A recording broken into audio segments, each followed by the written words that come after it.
Alright, so now we're doing the front suspension.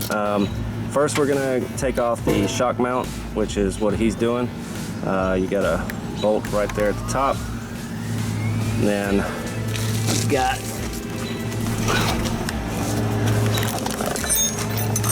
two bolts right here at the bottom. You'll take those out. Shock mount will, or the shock will pretty much fall out. Then you want to take that bolt, or take your Carter key out of that bolt and remove the bolt. You'll then need to take a ball joint breaker and put right there to separate it, and then the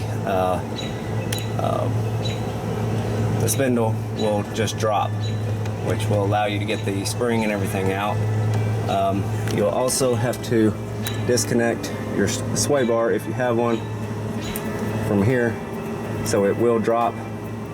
And we're actually going to remove the sway bar because honestly it doesn't really do much other than squeak once you start messing with the hydraulics. Alright, so now we're at the point where we can separate the ball joint from the caliper there, or the whatever you call it. Anyway, the point is put a jack up underneath it before you try to break it loose, because as soon as you break it loose, the whole thing is going to drop. So put a jack up underneath it, so as soon as it breaks, it catches it. Alright, so now we got it all dropped down. We took the spring out, and now it's time to drill the holes and notch out the A-arms. Alright, so now we're going to drill the holes for the cylinders to go through. And what you want to do is take your hole saw and literally put it against your bar here, and because that's where we want the cylinder to be, because when we adjust the alignment and put shims, it's not going to be touching this. So you're going to want to figure out exactly where you want it, which is roughly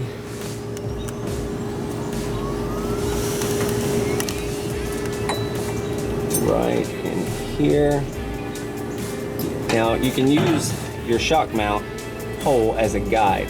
Now we're pretty much cutting out that shock mount, or shock mount hole, so use it pretty much as a guide to tell you where you need to be. So you want it pretty much straight with it. So now that we've kind of got an idea, I'm just going to spin it to tell me where to drill my pilot hole, and that's where we're going to drill our pilot hole.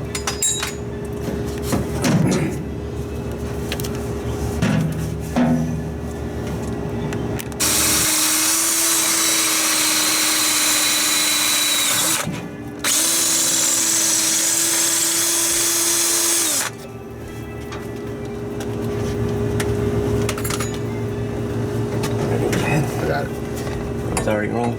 Okay. Alright, so now we've got the pilot hole drilled, and now you can take the center of your thing, put it, or the center where the drill bit, put it right in there. Try to make sure that everything is straight before you start, straight up and down, and then just start cutting. Alright, so now the hole is cut.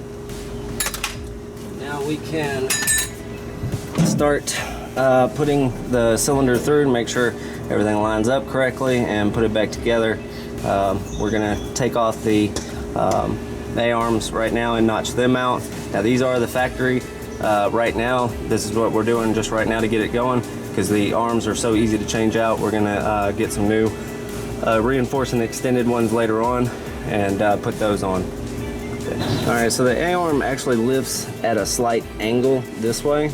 So what you want to do is, I'm lining this up to mark it where the cylinder, or where the arm is going to lift up. So just outside the hole mark on both sides.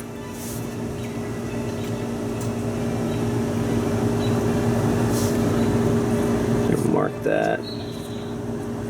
Alright, so now we got it notched out. On these, the factory ones, you just notch it out just past the groove here, and just kind of make a loop right after it. That should be sufficient for these factory ones. Alright, once again, for the last time,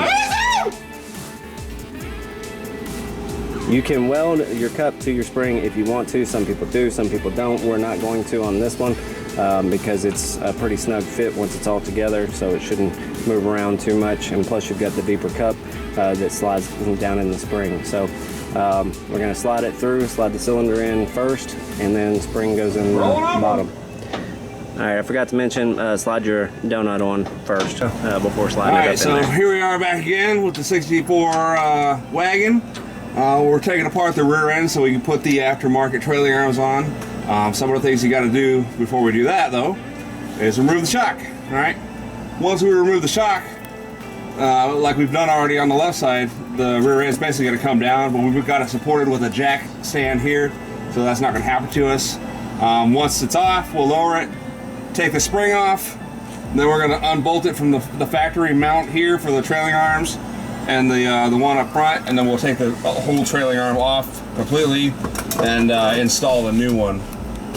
Once it's installed, or prior to that, we'll then drill the cylinder hole right up through the center of where the spring perch is here, and then put it all together with the 2-ton pre-cut springs.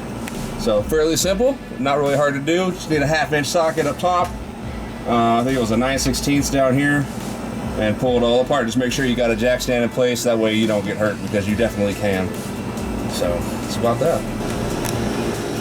For those of you that have been following this build, here we are. The lines are ran up underneath.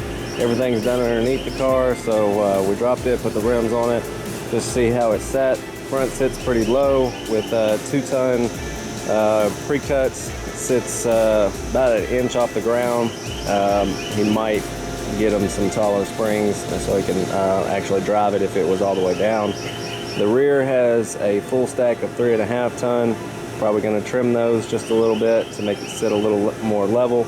But here's where we are right now. We're about to do the hard lines, and so you can see how the car kind of sets up.